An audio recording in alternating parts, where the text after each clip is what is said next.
Hello beloved viewers, welcome to the Tube. We got a buzzing show for you tonight with a full update with all the juicy Apple news from its developers conference, inside info from a secret techie visit happening here in Israel, some news from Showtime and Facebook, the viral videos of the day, and guess what? Even more! Let's do it! On top of the news, Apple. The keynote event opening its worldwide developers conference pulled out the heavy guns and many bangs and booms were to be had.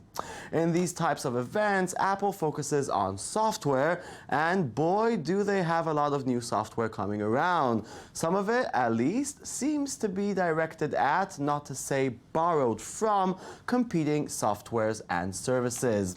There's a new operating system for Mac coming up, this time called El Capitan. We have no good jokes here. Apple also announced the new iOS 9 for mobile devices with new context-sensitive features and Siri improvements. There are a lot of cool new features, but the two softwares that caught everyone's attention was Apple News and Apple Music. But before we get into those, here's how Apple chose to open the event with a very uncharacteristic comedy sketch starring Bill Hader. Did you get that email about my email not working? No. No. It needs to be more, you know, like...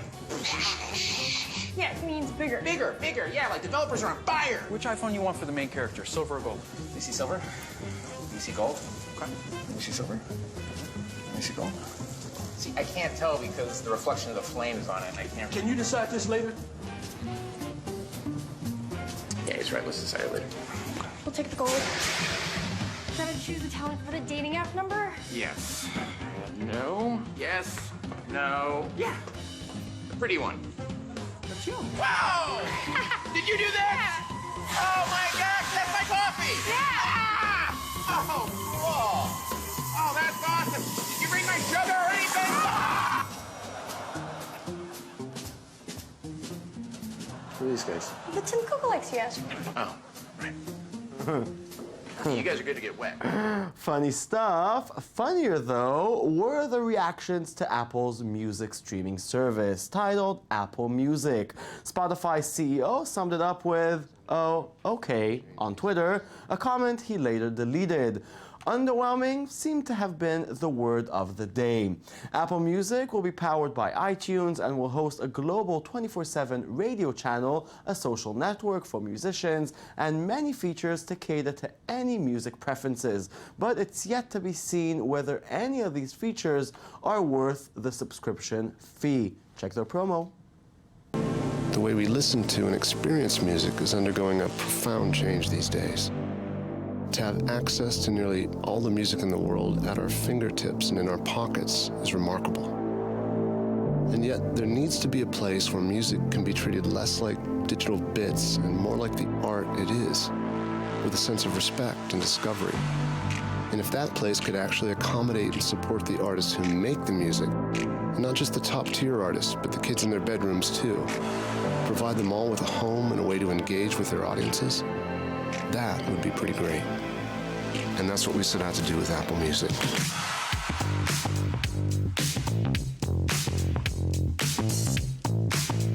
On Apple Music, all the ways you love music can now live together.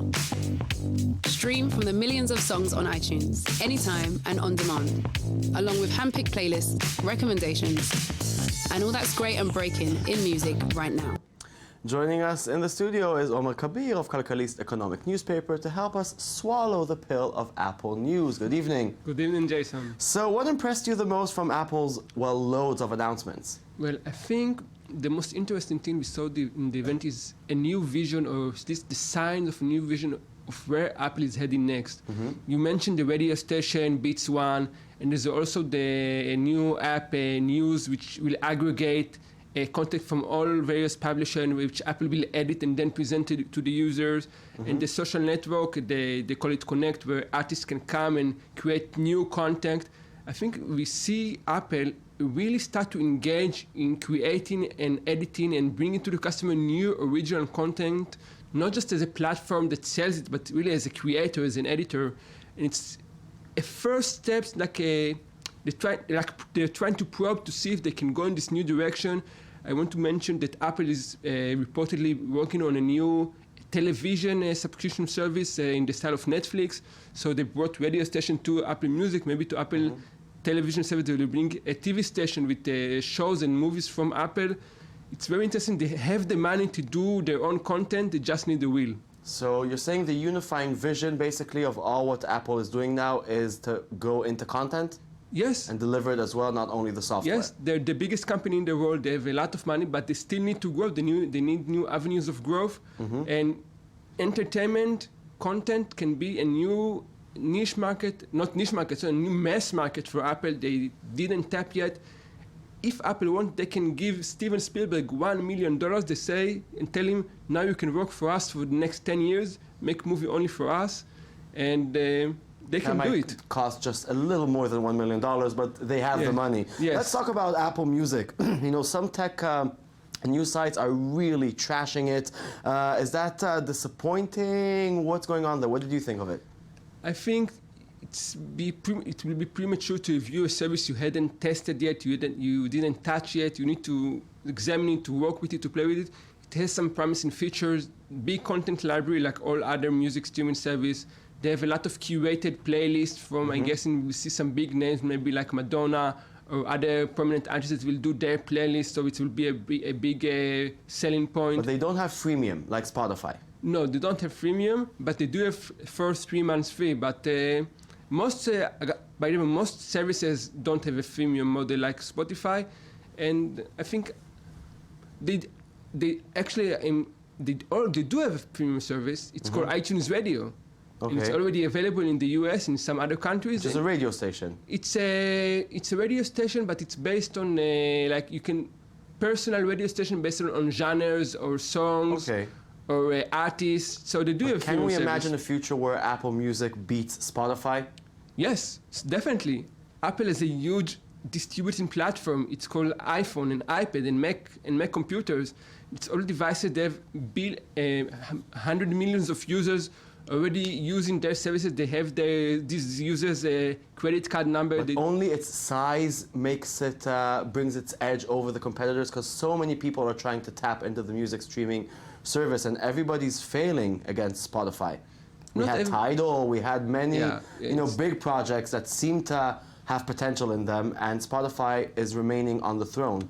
Spotify is remaining on the throne, but Spotify is not that big. It only has 15 million paying users, so it's not that huge. It's the biggest, but it's not really mainstream. It's still, in some ways, really, really niche. Yeah, but 75% of people that listen to streaming music listen to it on Spotify. That's a large amount. Yes, but Apple is going for the users that right now aren't listening to streaming music online. And Apple has a lot of marketing talent. They're great at user experience. Even if they do something that everybody does, they usually does it better. It's more convenient to use.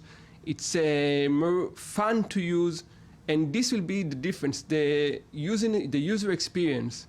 This is something that Apple has that nobody else can do. Let's talk news, okay? Yeah. Apple introduced Apple News. Why does Apple need a clipboard clone? Why? It's more like a Flipboard clone. A Flipboard. Yeah. Why? Because I actually didn't think about it. That's a good question. I think Apple always want to bring the best experience to its user, and they always want to give them the complete package.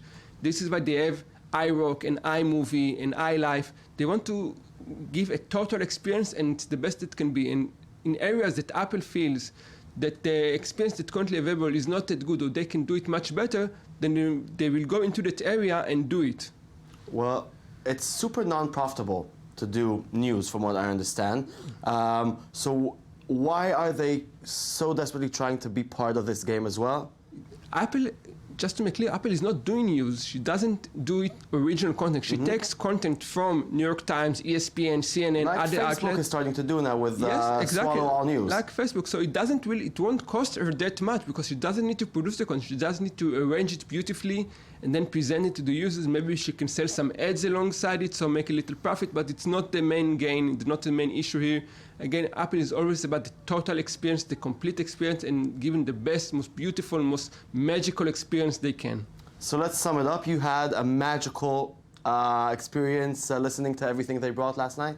Well, I'm considered an Apple fan, but I try to be more grounded. And again, what you said earlier, a lot of the stuff we already see at other companies, especially at Android and even at Windows, at the Surface by Microsoft. But it's important to remember that all these companies are always copying from each other. And it's an interesting evening. I'm very excited to get my hands on Apple Music, see how it is, try it on, see it. It really is a new vision for the market. And I'm also excited about the new iOS, some interesting feature, and the Mac also, the new OS X. So, but it's not magic. I'm excited, but it's not magical. Well, I was excited that you came here to talk with us, so thank you very much. Thank you. And we'll move on. These days, we have a very polite and venerable guest traveling Israel, former CEO of Google, Mr. Eric Schmidt, or Schmitty as we like to call him. On a private visit dedicated to his investment company, Innovation Endeavors, Schmidt praised Israel's culture of entrepreneurship at an event for Weizmann Institute students and researchers on Sunday. Schmidt claimed that Israel succeeds in entrepreneurship because it is a nation that refuses to play by the rules. He also stated that Israelis have an impressive influence on the progress and pace of scientific research and technological development. Schmidt addressed the crowd of researchers and called upon them to think big, saying you have to take big risks if you are building something, try to solve global problems. Okay, we'll do that, Schmitty. Don't you worry. Remember how HBO made the move and introduced HBO Now, a standalone app for watching its hot series? Well, rival network Showtime is going in the same path. The premium TV network, home to hits such as Homeland and the upcoming Twin Peaks sequel, launched a standalone streaming service aimed at cord cutters, which will allow customers to subscribe to the network's programming for a monthly fee of $10.99. The service will initially be available in July to users of Apple TV, Roku, and PlayStation, so it will cost you less than subscribing to HBO, but more than Netflix. Here is the very dramatic promo Showtime made to promote their new service. You know, they know drama.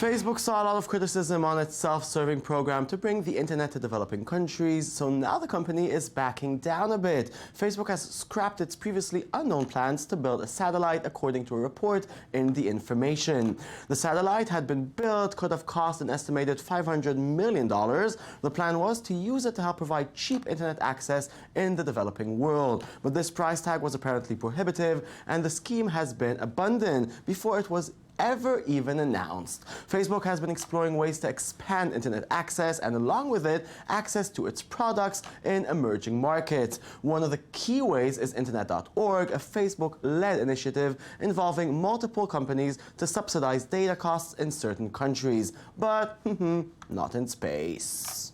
If you watched us last week, you already know that Shia LaBeouf was made a star once again with his ultra-viral Just Do It video. Well, the web is still in love, and now the Gregory Brothers have made it into a song. We have a hit.